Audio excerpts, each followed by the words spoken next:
Hi learners, this is the poem of The Road Not Taken. Let us continue. This is the third stanza. And both that morning equally lay in leaves no step had trodden black. Oh, I kept the first for another day, yet knowing how way leads on to way. So ఇక్కడ ఈ trodden black అనేది ఏంటి అంటే I doubted if I should ever come back. See here trodden means walked over. Okay, here poet యొక్క intention చూసినట్లయితే third పోమ్లో the poet says that both the paths were similar that morning.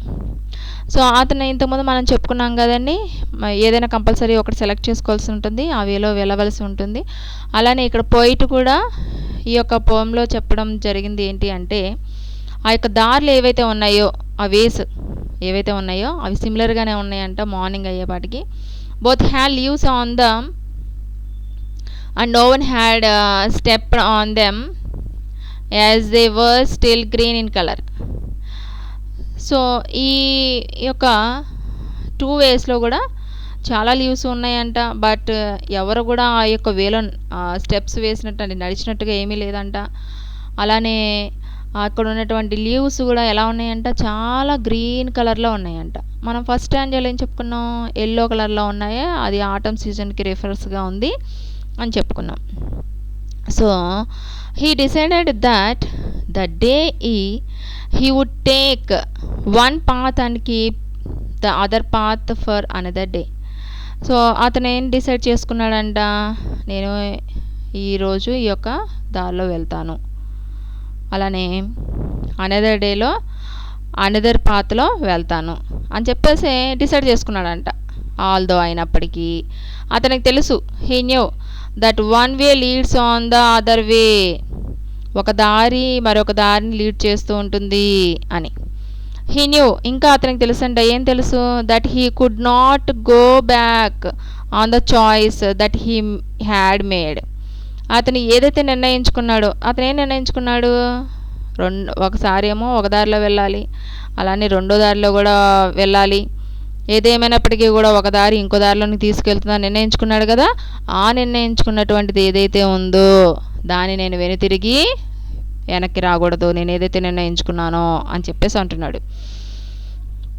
Similarly even in our life, మన లైఫ్లో కూడా చూసుకున్నట్లయితే ఇటువంటి ప్రాబ్లమ్సే మనం ఎదుర్కోవడం జరుగుతుంది. Once we choose one option, మనకున్నటువంటి ఆప్షన్ ఏదైతే ఉందో మనం ఒకసారి సెలెక్ట్ చేసుకున్నట్లయితే we must keep on moving a head, మనం ముందుకే వెళ్ళాలి.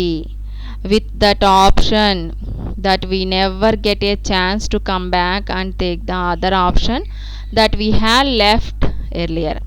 సో మనం దాన్ని వదిలిపెట్టడానికి ఏమాత్రం కూడా లేదు. ఏదైనా వదిలిపెట్టవలసి ఉంటే అది ముందుగానే మనం నిర్ణయించుకొని అప్పుడే వదిలేసి మనం వేరే దారిలోకి రావాలి. కానీ ఒక్కసారి మనం ఈ యొక్క సెలెక్ట్ చేసుకొని దాంట్లోంచి ముందుకు వెళుతూ అందులో ఏవి వచ్చినప్పటికీ తట్టుకొని నిలబడి ముందుకే వెళ్ళాలి, కానీ వెనక్కి మాత్రం తిరిగి చూడకూడదు అని ఆదర్ చెప్తున్నాడు అనమాట.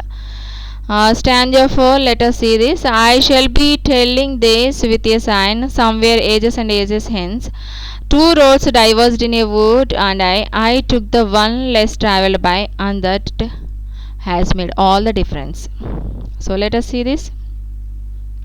Sign. Sign means here deep breath, hence here in the future. It refers to future. Other says, he says that in the future he will take a deep breath and say that once upon a time. ఎప్పుడైతే ఆ choice whether it is good or bad, మనం తీసుకున్నటువంటి choice అనేది good కావచ్చు, bad కావచ్చు, ఏదేమైనప్పటికీ కూడా అతను ఏమంటున్నాడు, ఒక లాంగ్ బ్రీత్ తీసుకోమంటున్నాడు, డీప్ బ్రీత్. అమ్మయ్యా అనుకొని మళ్ళీ ఏమనుకోవాలంట, that once upon a time, ఎప్పుడో జరిగిందండి ఈ విషయం అనుకున్నట్టుగా తీసుకోవాలంట. And he had reached such a point in life that there were two options for him. అతను ఇంకా రీచ్ అవుతా ఉన్నాడు ఆ పాయింట్. తన లైఫ్లో అనుకున్నటువంటి పాయింట్ ఏదైతే ఉందో దాన్ని రీచ్ అవ్వాలనుకుంటున్నాడు. దానికి ముందు అతని ముందు 2 ఆప్షన్స్ అనేవి ఉండడం జరిగిందంట. He travelled on that road which had been travelled upon by lesser number of people. అయితే అతను ఏదైతే సెలెక్ట్ చేసుకున్నాడో అతను ప్రయాణం చేస్తూ అదే రోడ్డు వెంబడి వెళుతూ ఉన్నటువంటి సమయంలో ఆ యొక్క చాలా తక్కువ మంది ప్రజలు నడవడం అనేది కూడా జరుగుతూ ఉంటుందంట.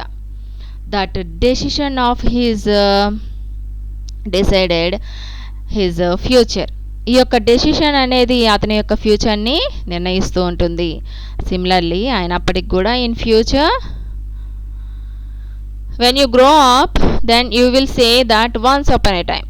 ఏదేమైనప్పటికీ కూడా నీ లైఫ్లో ముందుకు వెళ్తున్నప్పుడు ఒకనొక సమయంలో అది జరిగిందండి అని చెప్పేసి మనం చెప్పడం అలవర్చుకోవాలి. When you were young you had 2 options. మీరు ఎప్పుడైనా యంగ్గా ఉన్నటువంటి సమయంలో డెఫినెట్గా మీకు 2 ఆప్షన్స్ అనేవి మీ ముందు ఉండడం జరుగుతుంది. The choice that you made you what you became of it. So నువ్వు ఏదైతే నిర్ణయించుకుంటావో చాయిస్ని, అది నిన్ను ఏదైతే తయారు చేస్తుందో నువ్వు దానికి సిద్ధంగానే ఉండాలి. అది నిన్ను ఆ విధంగా తయారు చేస్తుంది అనమాట. This is a very strong message for all the students. So learners, మీరు చాలా గుర్తుపెట్టుకోవాల్సిన విషయం ఏంటి అంటే ఎర్లీ స్టేజ్లో ఉన్నప్పుడు మనకి ఎప్పుడు కూడా చాయిసెస్ అనేవి, ఆల్టర్నేటివ్స్ అనేవి మన కళ్ళ ముందు ఉన్నప్పుడు వీ షుడ్ థింక్. ఓకే, మనం డెఫినెట్గా దాని గురించి మనం రైట్ డెసిషన్ తీసుకొని ముందుకు వెళ్ళాలి. ఇన్ కేస్ అందులో ఏమైనా మిస్టేక్ కనిపించినా మనం వెనక్కి తిరిగి చూడకూడదు. Which you should be wise and be careful while making choice out of the options that you have in your life, because your future depends on the choice that you make today.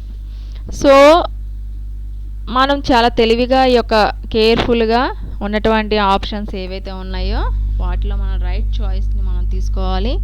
అలానే మన లైఫ్కి సంబంధించి, ఫ్యూచర్కి సంబంధించి కూడా మనం ఈ రోజునే ఆ యొక్క నిర్ణయాన్ని, కరెక్ట్ డెసిషన్ తీసుకోవడం అనేది మంచిది. So let us see here literary devices కూడా మనం ఈ పోయంలో మనం చూడొచ్చండి. రైమ్ స్కీమ్ వచ్చేటప్పటికి A B A A B, sorry here A B A A B అండి.